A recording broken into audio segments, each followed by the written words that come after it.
আর অনেকে সোশ্যাল মিডিয়াতে খুব কবে রিক্রুটমেন্ট কবে কি এসব নিয়ে বলছেন। আপনাদের জেনে রাখা দরকার আছে, এই জটটা পাকিয়েছিল আগের সরকার ওবিসি কে কেন্দ্র করে।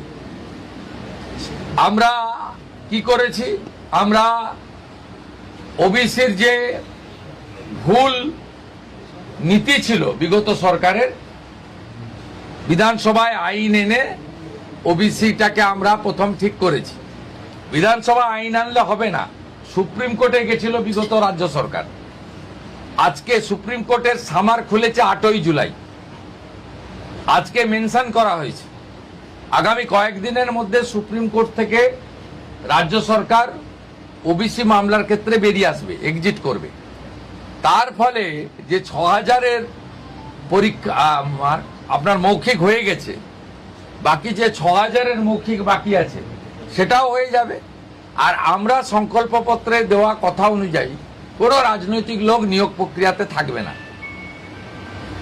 দূষণ নারিয়ালার মতো চিফ সেক্রেটারি র্যাঙ্কের অফিসারকে আমরা প্রশাসক করেছি, চেয়ারম্যান করেছি। আপনারা শুনলে খুশি হবেন, তিনি আজকে 4 জন নিয়ে নিয়েছেন।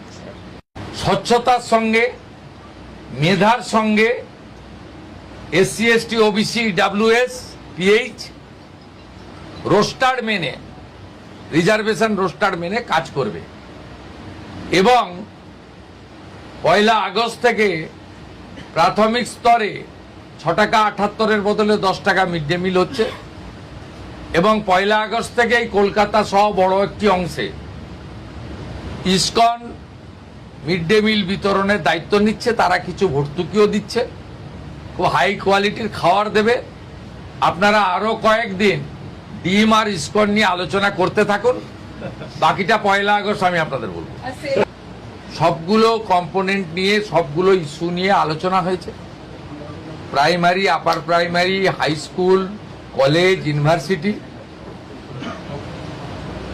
বিদ্যার্থী অর্থাৎ ছাত্রছাত্রীদের কিভাবে আধুনিক শিক্ষা দেওয়া যায়, বেসরকারি শিক্ষা ব্যবস্থার উপর যাতে নির্ভরশীল না হয়, কি করে ছাত্র শিক্ষক শিক্ষিকার রেশিও ঠিক রাখা যায়, কি করে শিক্ষক অধ্যাপক নিয়োগকে রাজনীতিমুক্ত করে অত্যন্ত পরিচ্ছন্নতার সঙ্গে মেধার ভিত্তিতে নিয়োগ করা যায়, বিশেষ করে বিদ্যা মন্দিরগুলোকে কি করে আধুনিক মানের করা যায়, সব পয়েন্ট নিয়ে ইন ডিটেলসে আলোচনা হয়েছে।